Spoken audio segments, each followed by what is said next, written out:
Hi everyone, in this tutorial I'm going to show you how to draw a long-haired cat in pastels. Now my first aim here is to get the eye drawn in, so I have that initial emotion and soul of that animal drawn in. For me, if the eye isn't right, the rest of the portrait isn't going to feel right either, so this is where I always like to start. Now here I'm focusing on building up the patterns, and you'll see that I'm working here from dark to light. So I'm really getting a good base foundation in place, and then I can start to look at adding some of the finer details in the eye itself. Now how much detail we can add to the eyes is going to depend on the size of the portrait. This was only a 10 by 12, so it's not massive. I could only add in a certain amount. But because I've hinted at those lights and darks, the eye looks three-dimensional with that sphere shape. Now onto the fur. Now I like to break everything up into small sections, so I only work on the area around the eye I've just drawn. I personally don't like to block in the base layer for the entire animal because I feel like working in individual stages like that, I personally can skip through or rush layers.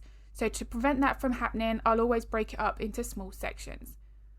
Now when I'm working with drawing realistic fur, I find that the base layer, although we do put many layers on top, the base layer is really important. This is the foundation for our details, so I want to get something that's fairly soft, well blended, and that I'm hinting at my main lights and darks. Now I don't technically always work from dark to light, there are some exceptions, but for majority of the time working dark to light is going to give you a little bit more depth with how we can build up that realistic fur. Now typically working from dark to light, you're drawing what is closest to the skin first and building up from there. So my first tip is when you're working on drawing tabby fur like this, is you want to be confident that you've got your base layer dark enough. Now there are going to be times here where I come back in with my dark pencils and reinforce my contrast. So there are absolutely many different ways to get to the same end, but if you don't have a dark enough base layer to start with, it does end up creating more issues later on. So if you do need to darken a few sections later, that's not a problem, but you do want to make sure that you've got a fairly good base layer with those lights and darks early on. Now the left side of the face there, I've got about 70-80% done. I've got a few of those final details to add to really finish it off, but once I've got an area about 80% complete, I'll move on to the next. Now once I've started working on this eye and building up more of the lighting on this side of the face, this is where the light source really comes into play. You can see from the photo of my finished drawing in the corner how the right side of the face is darker, so I've therefore had to make sure that the right eye is also darker. If I make both eyes the same brightness, but I keep the fur on the right side darker, it's not going to have the right look. The cat might potentially look like it's staring a little bit more. So paying attention to your light source, the main lights and darks, is really, really important. So here's an example of the base layer. This side, the base layer is very, it's a lot darker than it was on the other side. So I'm already hinting at that main light source early on. Now as I start to draw in some of the fur detail in here, this is where the pencil technique becomes more important. I've got a video here on YouTube. It's my top tips for drawing realistic fur in pastels. I'll link that in the description below if it's of interest. But there I talk about three main things: fur direction, fur length, and fur thickness. Now the fur direction is really important because this determines what that face structure looks like. It follows the underlying bone and muscular structure. So for every fur directional change, like over the top of the eye here, that's hinting at where the eye socket is and how it curves over and attaches onto the rest of the skull. So if we don't get the fur direction right, the entire portrait is going to look very odd because we're going to change the shape of that animal's face. Now another thing that massively affects this is where your highlights and shadows are positioned. If they're not accurate, you're again going to end up with changing the proportions of that animal. So you could have all of the detail in the world, every single pencil stroke, but if those highlights and shadows are not correct in where they are positioned, and then that fur direction is accurate, then it's not going to look like that reference photo. It won't resemble that pet like it should. So these two things are really important. Now when it comes to working on the tabby fur, you can see here how the importance of subtle layers has helped to build up more depth. I haven't just jumped to my brightest details first. I want to be adding many layers here so that I can really hint at that softness with all of those very subtle markings in between. Now going back to something that I mentioned at the beginning of this video and why I like to work in small sections, is the part that I've already worked on here, it's already looking like that pet. Because I've got it up to a high standard of detail before moving on to the other section, it's already looking realistic. So I find that getting things like this to this standard, working on small sections, really can help to keep us motivated to work through those portraits. Especially if we're working on something that's more challenging, breaking it up into small sections like this can make a real difference. Now, my biggest tip when drawing ears of cats is you want to be making sure that you're drawing the skin section first. So you'll notice at this stage there, I had no details in yet. It's only at this point here that I start to add those hairs. But I want to be focusing on the skin of the ear, so everything behind the hair first. Now, the same rule applies when we work on the base layer of fur to what it does when we work on the ear. We want everything to be blended nice and soft, but we are still hinting at the lights and the darks. So usually when you're drawing cat ears, you'll have darker edges, and then the centre can have a little bit more of a reddish or lighter tint where the light can come through that section of the ear.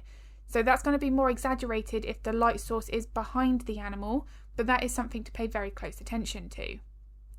Now onto the muzzle, mouth, nose area of this, I want to be making sure that I've got the white fur looking nice and bright. But what's important here is white fur is never truly white. So it reflects many different colours. There's going to be different ranges of lighter greys, some mid greys there, and it's very important to capture all of that correctly. Now, white fur is one of the things that I get asked more frequently about. How to layer. Do we work from dark to light? Should we map in the white fur first? And really, there's no right or wrong answer. It's going to depend on the specific reference photo that we're working from. I do have quite a few videos here on YouTube that go through how to draw white fur for different sorts of reference photos. I'll pop a couple of those in the description below if they're of interest. But what I want to be building up here is the softness. So again, I'm not focusing on any kind of detail. There's actually 2-3 layers here of just pastel, getting everything nice and blended before I start adding in any individual fur strokes. Now once I've got an area on the left side of the face achieved with that softness, that's when I can come in and focus on building the initial texture. Now here you can see I'm having to really adjust the pencil technique, focusing on those 3 main things that I mentioned earlier: fur direction, fur length and fur thickness. However, the one thing that's more noticeable with this area of the portrait is how much shorter my pencil strokes are. So now I need to be making sure that I'm lifting my pencil off that paper sooner to get that shorter fur texture. Now when I work on sections of the face, you obviously lengthen that for around the eyes and so on, but when I'm working on the body, which we're going to get to shortly, my pencil strokes are again going to be lengthened even more. But for the nose, muzzle area, majority of the time the fur is going to be significantly shorter. Unless you're working on breeds such as a cockapoo, those sorts of longer curly coated dogs around the nose, sometimes that fur there will be longer. But for cat portraits, you do want to be making sure that the pencil strokes around the nose and mouth are shorter than the rest of the face. Now again, I'm still focusing on the way that the lights and the darks are transitioning from one to the other, getting that softness in place. There are no harsh edges at all here. Even where we've got that darker shadow that separates the top lip from the chin, I want to be making sure that that still has some softness to it as well. There are no harsh edges, otherwise we're going to potentially end up with something that looks more like a cartoon. So the chest part of this cat portrait is the reason why I wanted this to feature as a real-time tutorial on my Patreon channel. All of this long, thick but really soft white fur is definitely one of the more challenging fur textures to draw. So this is why I was really excited and keen to get this up on my Patreon.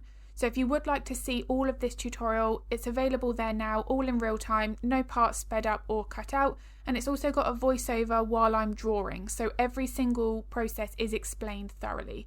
I'll link my Patreon in the description below if it's of interest.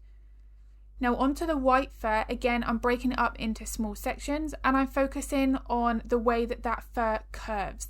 That's my main priority initially, but I'm also focusing on using some softening techniques. What can happen is when we're drawing the white fur in particular, we have a tendency to put more pressure on the pencil to get those pencil strokes looking lighter.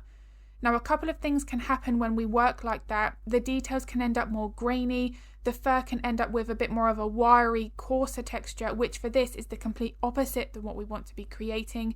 So building up the softness is also just as important as the pencil technique. This is something that I focused the real-time version on thoroughly from start to finish. So the way that this fur curves is going to have more freedom of movement because of how much longer the fur is. Now, one thing that can happen when drawing long fur is that we have a tendency to put our pencil right at the top where the fur begins, and then we create long, consistent lines all the way down to the bottom. Now, what this ends up creating is fur that looks more like spaghetti, so we obviously want to avoid that.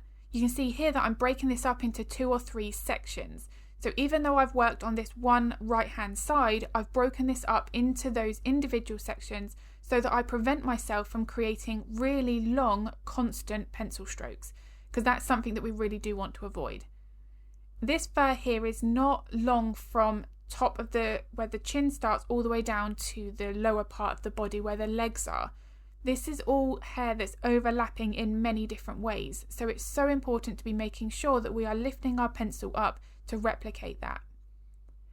Now, one thing that I speak about in all tutorials, both on Patreon and here on YouTube, is drawing what is behind an element first. So because the white fur on the chest area was overlapping the darker section here on the side of the body, I had to draw this in first, and then I could overlap the white hair on top. This is going to give us much more of a realistic look when the portrait is finished. Now, one thing that's really important when we're working with white fur that's up against darker fur, like in this section here, that when we come back in and continue working on the lighter fur, that base layer, whether or not it's a foam sponge or whether or not it's an eye makeup applicator or a soft tool, that does not drag that dark pastel into your lighter layer of white fur.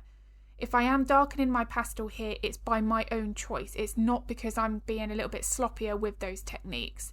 So I do want to be making sure that when you've got that light and dark marking side by side, that here I'm darkening it with my pencils. I'm not trying to drag that pastel in, because it's very easy to then create that real muddy, too much of a darker layer to start with.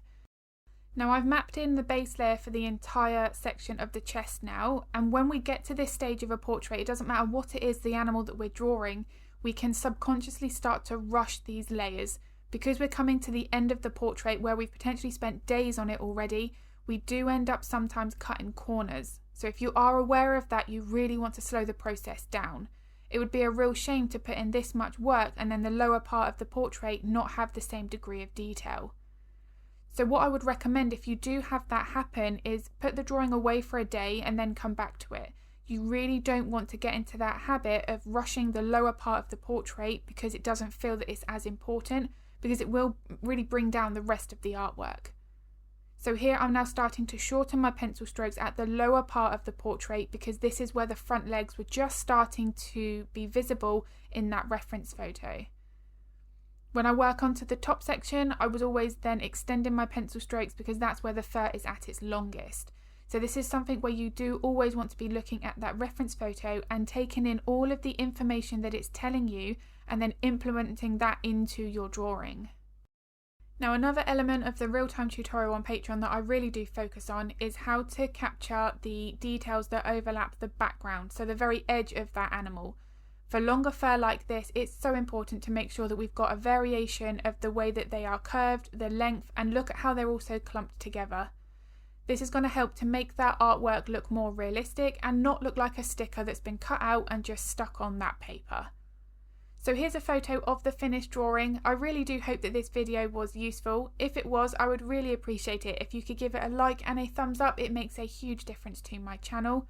I also upload a couple of videos to YouTube every week, so if you'd like to get notified of that content, then don't forget to hit the subscribe and the bell button. If you do have any art related questions, feel free to pop them in the comments below, because I'm more than happy to help if I can. I'm going to be uploading another video to YouTube next week, but as I've mentioned, if you would like to draw along to the real-time version of this cat, then I'll link my Patreon in the description below. As always, thank you so much for watching.